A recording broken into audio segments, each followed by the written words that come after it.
जय भीम नमो बुद्धाय साथियों। दोस्तों, माँ दुर्गा कौन थी और कहां से आई थी, तो चलिए दोस्तों जान लेते हैं अपनी इस वीडियो में। दोस्तों, दुर्गा ग्रंथ दुर्गा सप्तशती में दुर्गा के जन्म और उनके माता पिता का कोई उल्लेख नहीं मिलता है। तो दोस्तों, सोचने वाली बात यह है कि माँ दुर्गा पैदा कहां से हुई थी। दोस्तों, इस ग्रंथ के अनुसार महिषासुर को इंद्र, ब्रह्मा, विष्णु, महेश ये तीनों लोकों के स्वामी होकर भी एक दानव राक्षस महिषासुर को हरा नहीं पाए थे।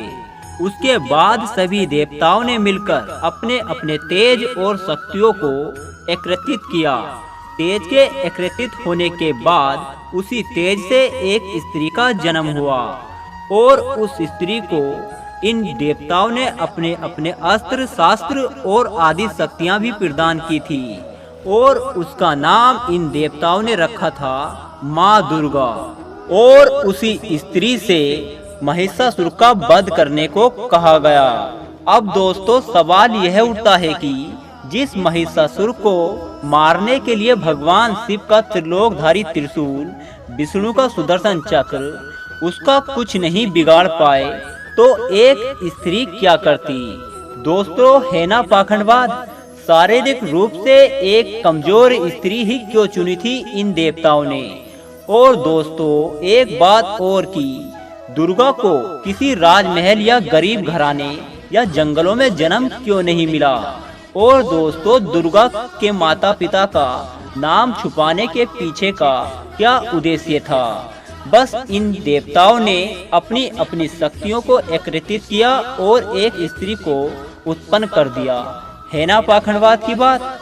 और जिसका कोई बचपन नहीं, कोई जवानी नहीं, कोई माँ बाप नहीं, कोई अता नहीं, कोई पता नहीं।